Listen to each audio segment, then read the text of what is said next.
Bismillahirrahmanirrahim. Wa'lam sareng kedah terang anjeun annal aqaida kana saenyana pirang-pirang aqaid al isrina anu 20 al atiyata anu bakal datang itu aqaid eta salah satu aksamin ayat tilu pirang-pirang bagian kismun tegesna sabagian yuk khodu anu dipaham itu kismun minal istigna'i tina henteu mika butuh wahwa sareng ari itu kismun etama perkara la ya tawaqopu anu henteu ngadago alaihi kana itu ma naon al aklu akal kasami sapertikeun sifat sama wal basori sareng sifat basor wal kalami sareng sifat kalam wala wazimiha sareng kamistianana itu anu kabeh wakismun sareng sabagian yuk khodu anu dipaham itu kismun minal iftikori tina mika butuh wahwa sareng ari itu kismun eta al wahdaniyatu sifat wahdaniyat wakismun sareng sabagian yasihu anu sah naon ahduhu mahamna itu kismun minal istigna'i tina henteu mika butuh wa minal iftikori sareng tina mika butuh wahwa sareng ari itu kismun eta al baki sasesana minal aqaida tina pirang-pirang aqaid pakuluma mangka ari saban-saban perkara ian dari ju anu kaasub itu ma minas sifati nyatana pirang-pirang sifat tahtal istigna'i dina bawaheun henteu mika butuh eta ian dari ju kaasub itu ma tahtal iftikori dina bawaheun mika butuh ila sam'a angin sifat sama wal basoro sareng sifat basor wal kalama sareng sifat kalam walawa zimaha sareng pirang-pirang kamistianana itu anu kabeh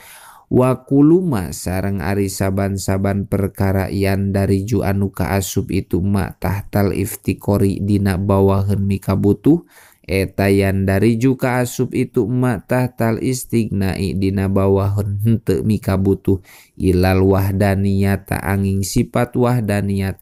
lakin yun sabu tatapina dinisbatkeun lil istigna'i kana henteu mika butuh naon mak perkara kana anu kabuktosan naon mak khoduhu tempat mahamna itu mak minhu tina itu istigna eta adharo leuwih dohir mutasipun tur anu kasipatan bikuli kamalin ku saban-saban sifat kasampurnaan la nihayata anu henteu aya antegna eta maujud lahu kana itu kamal min jihatil adadi anu tetep tina jihad bing bilangan pinapsil amri dina buktina sawaun eta sarua bae kanat ari kabuktosan non al kamalatu pirang-pirang sifat kasampurnaan eta wujudiatan bangsa wujudi au salabiatan atau sifat bangsa salabi kama sapertikeun perkara kola ngadauhu kana itu ma saha as-Suhaimi Imam Suhaimi wayajibu sareng wajib alaina ka urang sadaya naon makrifatu mak nganyahukeun perkara nasoba anu ngadegkeun saha Allahu Gusti Allah alana pikeun abdi sadaya alaihi kana itu ma dalilan kana dalil aklian bangsa akal au samian atau bangsa sama bitafsili kalawan perincian ma'a tikodin sarta nekadkeun annalillahi kana sanyana eta tetep milikna Gusti Allah kamalatin aya pirang-pirang sifat kasampurnaan la nihayata anu henteu aya antegna eta maujud laha kana itu kamalat binapsil amri dina buktina bil ijmali kalawan ijmal pala di mangka ari anu yajibu anu wajib non makrifatuhu nganyahukeunana itulah di ala tafsili netepan kana perincian eta wahidatun ari sifat anu hiji eta nafsiyatun sifat bangsa nafsiyah wahya sareng ari itu nafsiyah eta al wujudu sifat wujud wa khamsatun sareng ari anu 5 eta salabiyatun bangsa sifat salabi wahya sareng ari itu khamsatun eta al kidamu sifat kidam wal baqo sareng sifat baqo wa mukhalafatu lil hawadisi sareng sifat mukhalafatu lil hawadisi wal qiyamu binafsi sareng sifat qiyamu binafsi wal wahdaniyatu sareng sifat wahdaniyat, wasabun sareng ari anu 7 eta sifatu ma'anin pirang-pirang sifat ma'ani, wahya sareng ari itu sifatu ma'anin eta al qudratu sifat qudrat, wal irodatu sareng sifat irodat, wal ilmu sareng sifat ilmu, wasam'u sareng sifat sama, wal basoru sareng sifat basor, wal kalamu sareng sifat kalam, wal hayatu sareng sifat hayat, wasabun sareng ari anu 7 eta sifatu maknawiyatin pirang-pirang sifat bangsa maknawiyah, wahia sareng ari itu sifatu maknawiyah eta kaunuhu ta'ala ayana Gusti Allah ta'ala eta qadiron anu kawasa, wa muridan wa aliman wa samian wa basiron wa mutakaliman wa hayan, munazzahun tur anu dibersihkeun itu Allah an kulli naqsin tina saban-saban sifat kurang, wa naqsu sareng ari kurang alaihi ta'ala ka Gusti Allah ta'ala eta muhalun anu mustahil, li annana kiso karena sanyana anu kurang eta muftakirun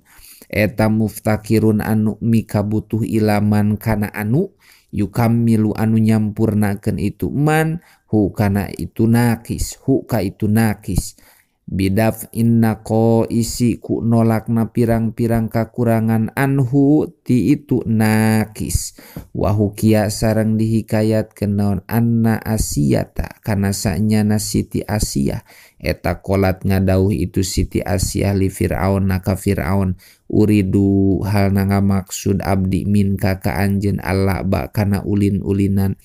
waman sareng ari sahabai jalma eta golaba samang-samang saeleh itu man khoroja mangka kaluar itu man uryanan halna ditaranjang ila babil qasri kana lawang gedong, pa ajaba tuluy ngajawab itu Fir'aun haka itu Siti Asiyah ila dalika kana itulah ba pagolabat tuluy ngelehkeun itu Siti Asiyah huka itu Fir'aun, pakolat tuluy ngadauh itu Siti Asiyah aufi kudu nyumponan anjeun bil ahdi kana janji, wa ukhruj sareng kudu kaluar anjeun uryanan halna ditaranjang,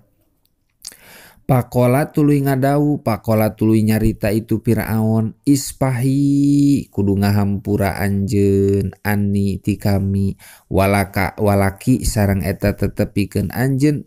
khozainatun ari gudang, khozainatul lu'luin ari gudang tina lu'lu, pakola tuluy ngadauh itu Siti Asiyah ingkun tak lamun bukti anjeun eta ilahan pangeran, Pa'aufi mangka kudu nyumponan anjeun bisyarti kana syarat, fa innal wafa'a mangka sanyana anu nyumponan bil ahdi kana janji eta min syartil ilahiyati tetep tina syaratna bangsa pangeran,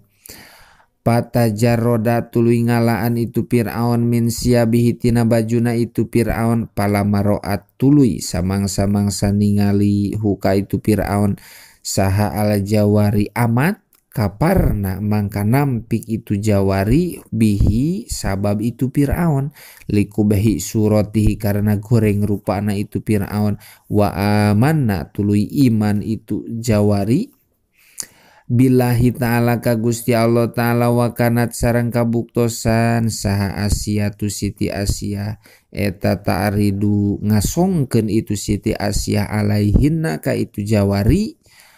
al islama kana Islam, qabla dalika dina samemeh itu palamaroat hu al jawari fala yakbalna tuluy henteu narima itu jawari, wa munazzahun wallahu alam bisawab.